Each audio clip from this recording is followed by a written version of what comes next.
अस्सलाम वालेकुम। जी दोस्तों, मैं मियां मोहम्मद शाहिद महमूद ग्रीन पाकिस्तान जड़ांवाला की तरफ से आपकी खिदमत में हाज़िर हूँ। दोस्तों, आज हम बात करेंगे लहसुन के हवाले से।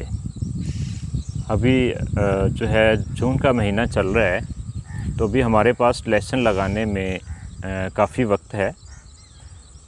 तो उस हवाले से हम कुछ जो है बातें अभी से जिनका ख्याल रखना है वो आपसे मैं डिस्कस करता हूँ, आपके साथ शेयर करता हूँ। सबसे पहले तो बीज के हवाले से कि आप जिन दोस्तों ने बीज लेके रख लिया है, वो उसको प्रॉपरली जो है किसी हवादार कमरे में जहाँ पे ज़्यादा रोशनी ना हो और उसकी वेंटिलेशन भी अच्छी हो, वहाँ पे रखें। और एक बात का ये भी ख्याल रखें कि अगर लहसुन को मट्टी वगैरह ज़्यादा लगी हुई है, मैंने देखा है कि बाज़ दोस्तों के पास जो बीज था उसमें काफ़ी ज़्यादा मट्टी थी बीज के साथ, तो उसको जो है आप बेशक मज़दूर लगा के एक आध जो है उसको साफ़ सुथरा करवा के मट्टी बिल्कुल उसकी झाड़ के बीज को बिल्कुल साफ़ सुथरा करके रखें। और अगर कोई दोस्त जो है अब भूखें काट के रखना चाहते हैं, तब भी उनकी मर्ज़ी है कि वो भूखें काट के अच्छी तरह साफ़ सुथरा करके जालीदार बैग्स में डाल के उनको जो है हवादार कमरे में रख दें, तो वो भी इंशाल्लाह जो है हमारा बिल्कुल सेव रहेगा। तो उसमें ज़्यादातर दोस्तों ने NS 756 और उसके बाद जो है बहुत सारे दोस्तों ने देसी गुलाबी में दिलचस्पी ली और उनका सीड लिया, और ये बेहतरीन क्वालिटीज़ हैं दोनों, माशाल्लाह बड़ी अच्छी वैराइटीज़ हैं।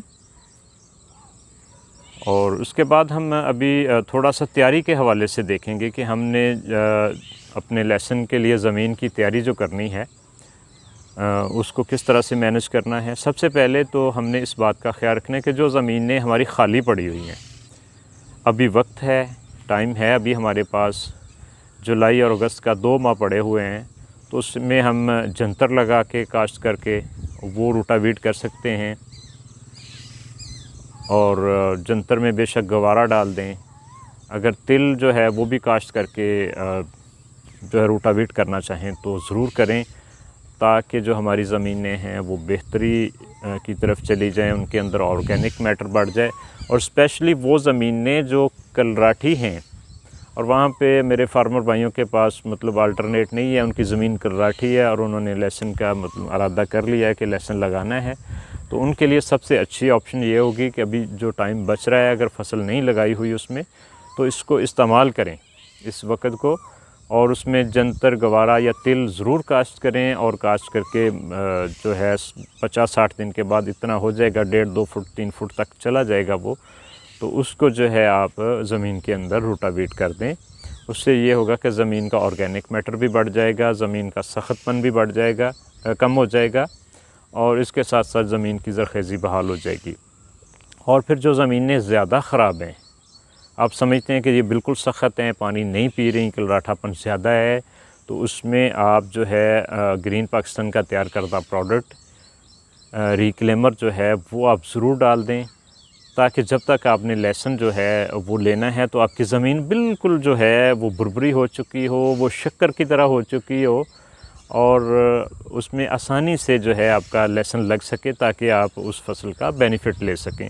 ये ना हो कि जब हम लहसुन की बारी आए कि लहसुन लगाना है, तो उस वक्त आप देखें, फिर आप मुझसे बात करें कि जी शाहिद भाई हमारी ज़मीन जो है कलराठी है, सख्त है, तो अब इसमें लहसुन लगाना है, तो फिर उतना ज़्यादा फ़ायदा नहीं होगा। कोशिश तो करेंगे उस वक्त भी उसकी बहाली के हवाले से कुछ ना कुछ हम मशवरा दें अपने दोस्तों को, लेकिन अभी ये जो टाइम है इसको अगर आप मैनेज कर लेते हैं तो इंशाल्लाह आपकी ज़मीनें जो हैं वो बहुत ज़्यादा बेहतरी की तरफ चली जाएंगी। और अगर मतलब आप नई फसल लगा पा रहे तो कम से कम रिक्लेमर ज़रूर डाल दें, ताकि आपकी फसल जो है बेहतरीन हो जाए।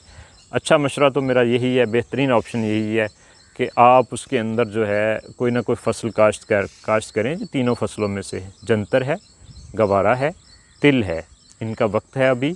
आप इनमें से कोई एक फसल या ये मिक्स फसल लगा दें, सभी का थोड़ा थोड़ा बीज डाल दें रौनी करके, और जब बत्तर आ जाए तो उसमें जो है आप ये बीज डाल के छटा करके तो स्वागा कर दें। और जब 3-4 फुट की हो जाए तो उसको रूटावीट कर दें। और फिर उसके बाद जो है हमने ज़मीन की तैयारी के हवाले से, जी दोस्तों, इसको लहसुन के लिए जो है अच्छी तरह जो है खुश्क हुई हुई ज़मीन चाहिए होती है।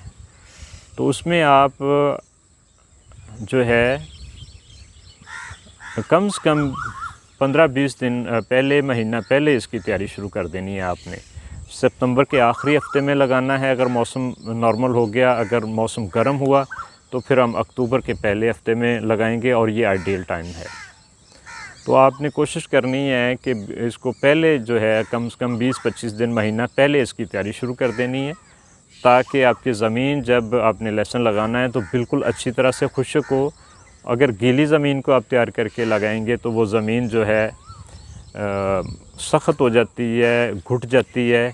फिर उसके अंदर वो पोर्स और मसाम जो हैं, जिस तरह से लहसुन को चाहिए होते हैं, जिस तरह की ज़मीन चाहिए होती है, वो आपको नहीं मिलेगी। तो फिर लहसुन की आपकी ग्रोथ जो है वो उतनी अच्छी नहीं होगी। अब हम ज़मीन की तैयारी के हवाले से ये है कि आपने 4-5 दफ़ा हल चला लें और फिर 1 से 2 दफ़ा रूटा ज़रूर चलाएं, और ज़मीन लेवल भी होनी चाहिए। तो उसमें मोस्टली दोस्तों का ये भी क्वेश्चन होता है कि हम प्लेन पे लगाएं या फिर खेलों के ऊपर लगाएं या बेड के ऊपर लगाएं। तो जी दोस्तों, इसमें सबसे अच्छी ऑप्शन जो है वो बेड्स की है। उसमें अपनी ज़मीनों को देखते हुए, अगर अच्छी मेरा है और उसका पानी का जो सीपेज है वो ज़्यादा है, तो फिर आपको 30 इंच तक आप बेड का जो है साइज़ रख सकते हैं। अगर आपकी ज़मीनें इस तरह की हैं कि जिनमें ज़्यादा सीपेज नहीं है, ज़्यादा रेंज नहीं जाती पानी की, तो फिर आप उसको बेड का साइज़ कम रखें, उसको 24 इंच तक रख लें। और फिर इसके बाद जो है मल्चिंग के हवाले से भी अक्सर दोस्तों का क्वेश्चन है। तो इसमें अगर आपके पास अवेलेबल हो जो चावल की पराली है, तो उससे आप इस बेड की मल्चिंग भी कर सकते हैं। आप लहसुन लगाकर उसके ऊपर जो है अगर मल्चिंग कर देते हैं पराली की, तो वो आपका जड़ी बूटियों से भी बचत रहेगी और लहसुन का साइज़ भी बहुत अच्छा बनेगा। और फिर इसके साथ जो है प्लेन के ऊपर जो दोस्त लगाना चाहते हैं, प्लेन में ज़रा थोड़ी आसानी है, ज़्यादा इक्विपमेंट नहीं चाहिए होता। अगर आपके पास बेड्स की ऑप्शन नहीं है तो फिर आप प्लेन पे लगाएं। तो प्लेन में ये है कि आप 10-10 मरले के क्यारे बना लें और हर क्यारे को जो पानी का कंट्रोल है वो सेंटर वाली खाली से दें, ताकि आपको पानी कंट्रोल करना आसान रहे।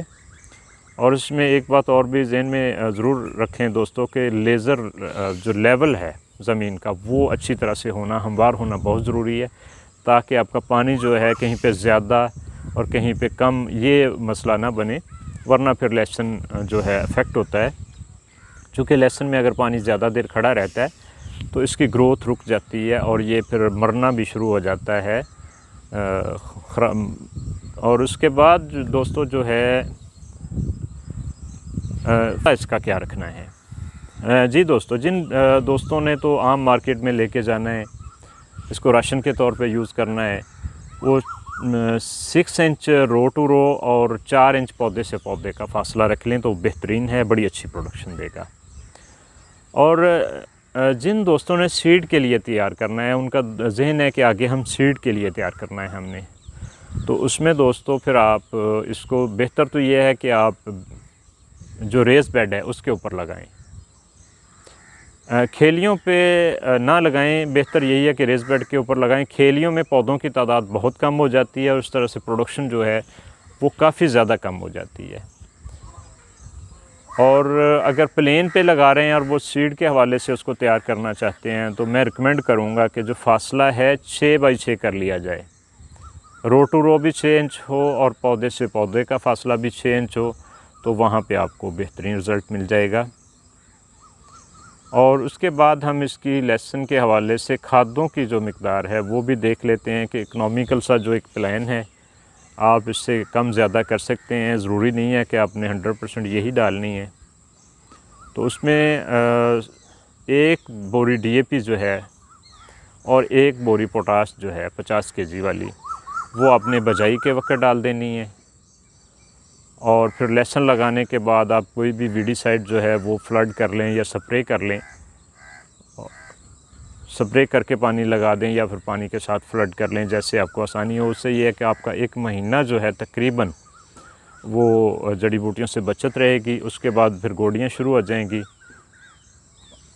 और फिर जड़ी बूटियों का जो है वो मैनुअल गोडी के ज़रिए कंट्रोल हो जाएगा। तो दोस्तों, अब इसकी अगली जो किस्त है खादों की, वो आप कोशिश करें कि पहली गोडी के बाद शुरू कर दें। उससे पहले भी आप डाल सकते हैं, लेकिन ज़्यादा बेहतर यह है कि जब आप पहली गोडी करवाएं तो उसके बाद एक नाइट्रोफास जो है वो लगा दें। फिर दूसरी गोडी 15-20 दिन के बाद आ जाएगी और दूसरी गोडी के बाद फिर आप 1 बैग नाइट्रोफास और कुछ अगर यूरिया लगाना चाहें 15-20 किलो तो वो आप लगा सकते हैं। और फिर नेक्स्ट जो अगले पानियों के साथ इसमें आपने आधा बैग पोटाश का और 2 से 3 किलो सल्फ़र ये भी इस्तेमाल करें तो इंशाल्लाह आपको अच्छी प्रोडक्शन मिल जाएगी। और फिर दोस्तों, इसके साथ साथ जो है रिक्लेमर के हवाले से भी कुछ दोस्तों का सवाल होता है कि ये कब कब इस्तेमाल करना है और कितना करना है।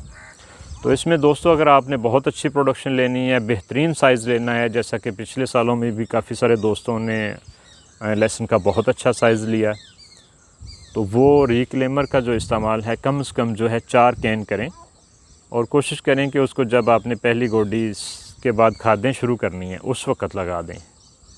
उस वक़्त से शुरू कर लें, 5-5 लीटर मुख्तलिफ़ वक्फ़ों के साथ 4 पानियों के साथ 4 कैन लगा दें तो इंशाल्लाह बेहतरीन और शानदार रिज़ल्ट होगा। और इसके साथ साथ आप बायो स्प्रे का भी इस्तेमाल कर सकते हैं। उसमें 2 से 3 स्प्रे आप कर सकते हैं लहसुन के ऊपर। जब पौधा थोड़ा बड़ा हो जाए, पहली गोडी के बाद खाद लग जाए, तो उसके बाद आप इसकी 2 से 3 एप्लीकेशनें करवा सकते हैं 1 लीटर फ़ी एकड़ के हिसाब से। तो उससे यह है कि पत्ते की चौड़ाई, पत्ते की लेंथ वो काफ़ी बेहतर हो जाती है। और फिर जब गट्ठी बनने का अमल शुरू हो जाता है तो फिर वो ज़्यादा खुराक पौधा बना के लहसुन को देता है, तो उससे साइज़ जो है काफ़ी ज़्यादा बड़ा मिल जाता है। तो जी दोस्तों, जो बिल्कुल नए फार्मर हैं और लहसुन में उनका एक्सपीरियंस नहीं है, वो गाइडेंस लेना चाहते हैं और वो मेरे नंबर पे रब्ता कर सकते हैं। हम इंशाल्लाह उनके फॉर्म का विज़िट भी करेंगे, उनको गाइड भी करेंगे कौन कौन सी खादें डालनी है, क्या तरीक़ाकार होगा उसका लगाने का। तो उसमें हम सारी जो है उन दोस्तों को जो बिल्कुल नए हैं लहसुन के अंदर, इंशाल्लाह हम उनको पूरी गाइडेंस देंगे ताकि वो लहसुन की ज़्यादा जो है अच्छी पैदावार ले सकें। दोस्तों, इसमें सबसे जो है बेहतर ये है कि आप कोशिश करें, रेट का आपके कंट्रोल में नहीं होता, फिर भी कोशिश करेंगे उसके हवाले से भी हम उसका जो है कुछ ना कुछ हल निकालें ताकि हमारा रेट जो है वो ज़्यादा ना गिरे। तो सबसे पहली कोशिश तो आपकी ये होनी चाहिए कि आपने जो फसल लगाई है उसकी पैदावार इतनी अच्छी हो कि आपका रेट दरमियाना भी रह जाए तो आपको बहुत अच्छी इनकम मिल जाए। तो उस हवाले से इंशाल्लाह हम आपको पूरी गाइडेंस देंगे, आप हमसे रब्ता करें। और एक बात और भी है कि आप जो है हमारा चैनल ग्रीन पाकिस्तान उसको ज़रूर सब्सक्राइब करें ताकि आपको जो है नई आने वाली वीडियोस, और उसके साथ साथ बेल का बटन भी दबा दें ताकि आपको नई आने वाली वीडियोस मिल सकें और आप उनसे फ़ायदा उठा सकें। हम इसके बाद एक और वीडियो मैं भी इंशाल्लाह बनाऊंगा जिसमें मैनुअल गोडी के हवाले से मतलब क्या क्या इक्विपमेंट इस्तेमाल हो सकता है और लहसुन लगाने के लिए हमने किस तरह से जो प्लेन पे लगाना है, लाइनें वगैरह लगाने के लिए भी एक छोटा सा मतलब मैनुअल एक इक्विपमेंट होगा, वो भी मैं आपको इंशाल्लाह दिखाऊंगा उस वीडियो में। गोडी के लिए भी एक बनवाया है, वो भी इंशाल्लाह आपको दिखाऊंगा। तो इंशाल्लाह नई वीडियो के साथ आपकी खिदमत में फिर हाज़िर होऊंगा। उस वक्त तक के लिए फ़ी अमानिल्लाह, अल्लाह हाफ़िज़।